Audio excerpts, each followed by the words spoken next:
Qui aurait cru qu'un demi-siècle après l'indépendance de l'Algérie, le rêve de presque toute la jeunesse, et pas seulement la jeunesse, serait celui de pouvoir s'arracher à son pays,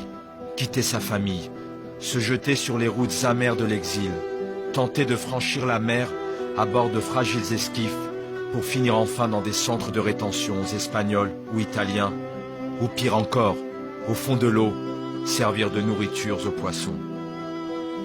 Qui aurait cru que plus d'un demi-siècle après l'indépendance, dans un tel pays de cocagne où les ressources naturelles auraient pu édifier un pays encore plus avancé que les pays de l'Europe du Sud, les Algériens en arrivent à rêver d'une vie digne, d'une société où règne la justice sociale et la justice tout court, où l'école, le lycée, l'université, l'hôpital, les routes, les villes soient juste à la hauteur du sacrifice de tout un peuple. Qui aurait cru qu'un demi-siècle après l'indépendance, l'Algérie, le plus grand pays d'Afrique et l'un des plus riches, en arrive à ne plus pouvoir faire face aux demandes les plus élémentaires de ses habitants,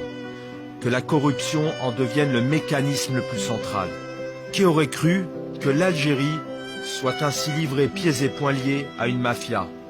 jusqu'à ne plus laisser d'autre choix aux millions de jeunes que de prendre les armes contre leurs propres frères ou se jeter à la mer, en arrivant à haïr la vie dans son propre pays, avec ses propres frères.